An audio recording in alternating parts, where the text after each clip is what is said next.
So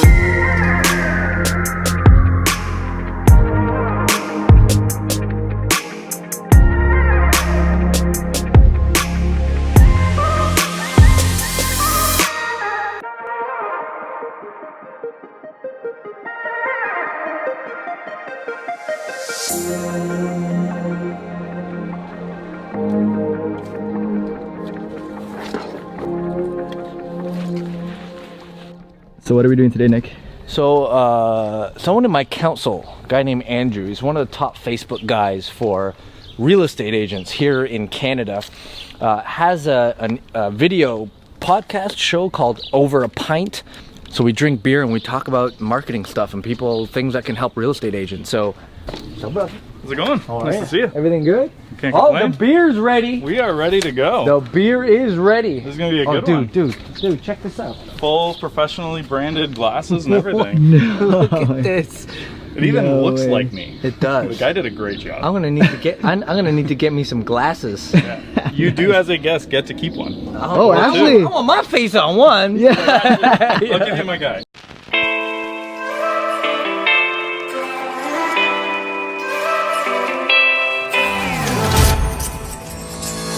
Welcome to the next episode of Over a Pint. Today we're drinking Make Tracks All Natural Craft Lager. Is it organic? It says handcrafted without preservatives, so I'm gonna go with yes. Makes me feel We'll good find about out. it already. So it's from the Red Thread Brewing Company out of Vaughan. Vaughan. So not that exciting. Here we go. Oh, here we go. 240 frames per second.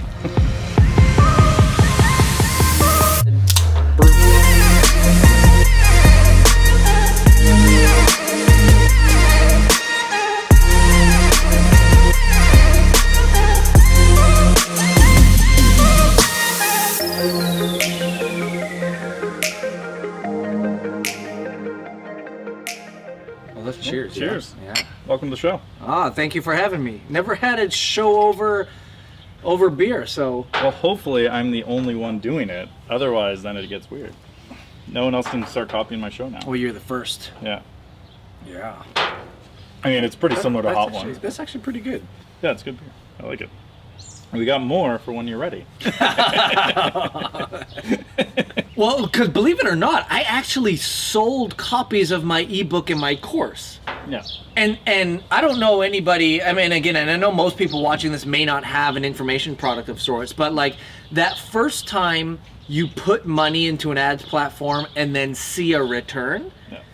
like something magical happens. Like your senses start to tingle and you're like, oh my God. So, and that happened like maybe right away. Yeah. Maybe not on my first ad, but like after I started to get the sense of, oh, just pick an image that gets great attention, put it in front of a great audience, have them click and offer a great something. I'd say within the first week we were making our first dollars. Now, literally it was dollars. It wasn't tens or hundreds or thousands or hundreds of thousands. But that's when I realized, like, damn, if I can spend a few cents and make a few more, and then if I could spend a few dollars and make a few more, there's definitely potential here. And that's essentially when I was like, okay, I'm all in. Yeah. This is going to be, and I couldn't foresee where Facebook was going with it, but I thought to myself, if someone has this kind of capabilities, like this is going to be big. This is going to change the game of advertising for everybody. And I think it did to a certain degree. Yeah, oh, it's huge, especially like in the real estate space, obviously, where my experience is, and it's completely changed how you can advertise, and for way less. Like, it's like $500 for like a little ad in the Toronto Star. Now you can spend $10 and just target the Star's audience And get for probably just more enough. eyeballs. Yeah. So it's amazing what you can do. So one interesting, because like you do a lot of different industries. How and everyone always talks about in your marketing, you got to find like your avatar. So when you do a ton of different industries and you have so many different potential ones, how do you kind of drill down on here's the type of person I want to attract? Yeah, that's a great question, because blue ocean strategy, the idea of you want to move into uncontested space. And to me, when I heard that meant move into a space that's underserved. And Roland Fraser actually just recently said another way to do it is look at a space that's overserved. But I like the idea of underserved, a space that just has a need that is not being met by anyone just yet.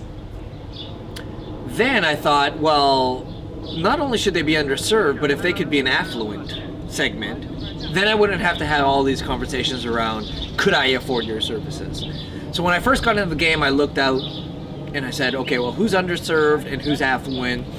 And at the time, the high ticket thought leader / coach / consultant. So what I mean by that is like the Tony Robbins, the Deepak Chopras of the world, or anyone like that, who had great information, who had higher ticket programs that they were selling, and nobody was supporting them on the advertising side. So fortunately for me, I said, that's going to be my target market. And we built our business literally off the backs in the first year or so off only the high ticket thought leader coach consultant. But everybody is talking about how you have to do video. I mean, we have how many cameras here right now recording this to do video? And just on that note, these 5 cameras that are on us has just caught you opening up and getting halfway through your second beer, and I'm only halfway through my first. So step just it up. for the note, I'm working on. I'm catching up. Yeah. Well, you do have to drive. I have a little bit longer, but your car does almost drive itself at this Right. point. So that if I ever get pulled over, I'll just tell the cop. a Tesla. Yeah, it's driving itself. Yeah, good. Fine.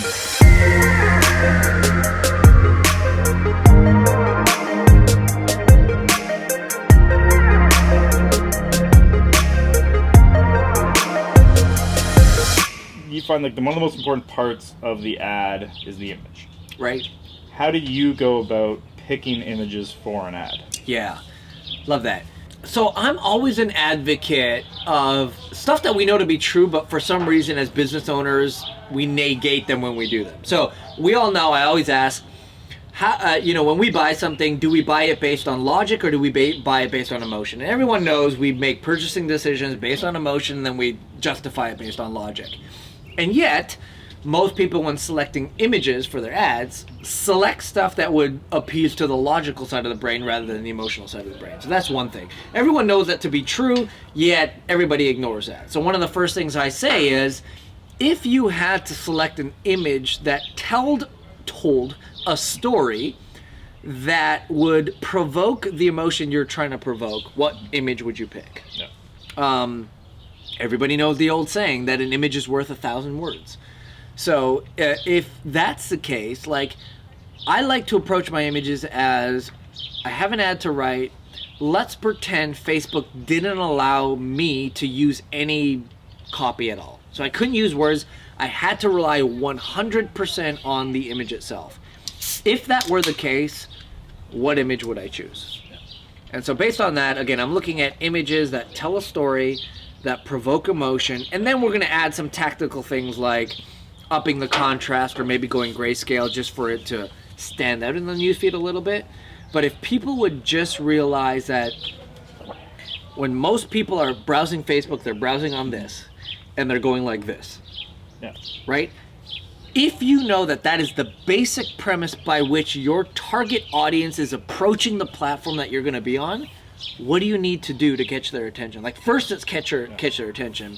And I say a great image that tells a great story, that has high contrast, or something that makes it stand off the page a little bit, is going to do it. And then of course you need some great copy to further that process. I had a question and now forget exactly what it was. Well, I'm gonna have a sip of beer during that I had time. one too. What was it?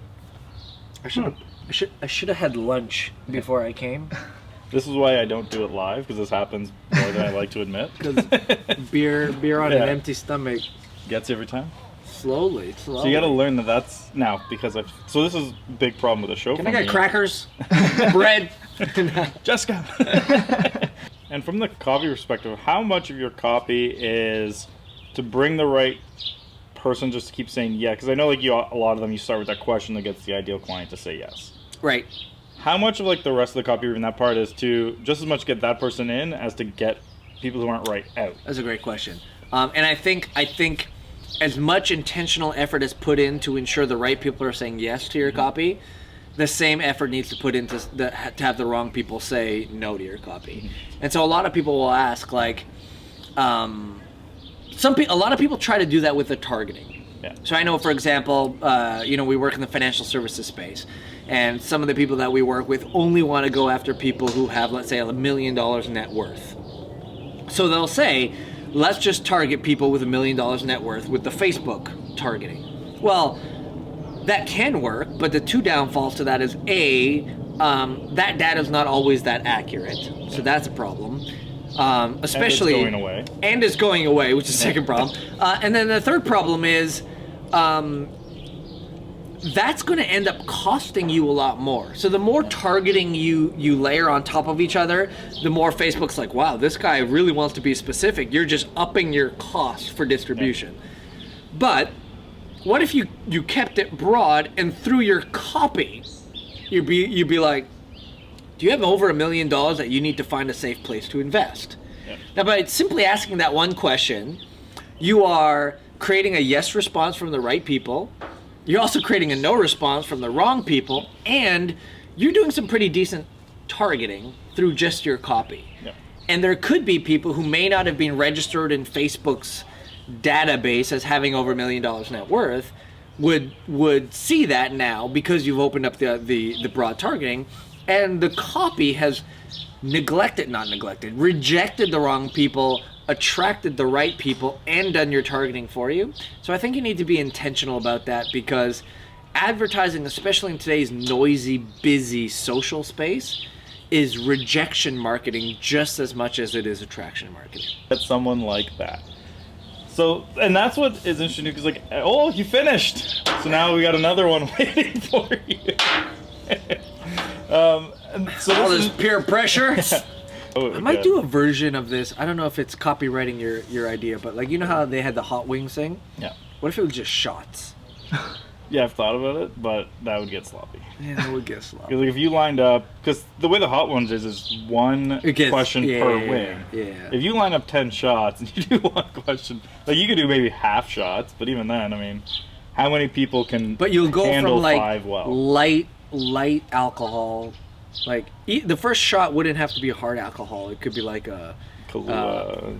like a spritzer, or like a cider-ish thing. Yeah. Moving all the way to, what's the highest alcohol content? Like Absinthe. what was that? I don't know. It's like European, it's like 70%. Oh yeah, like all the way I to don't that. think it's allowed in Canada. Moonshine. What's Yeah, that? How? you go. What's the percentage Moonshine, of it? it can power up a car. Yeah, there's some. And Pretty... they sell this? Yeah.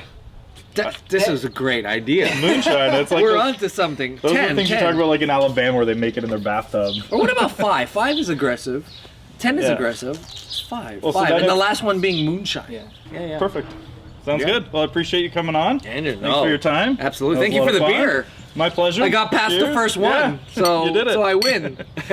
Have a good one.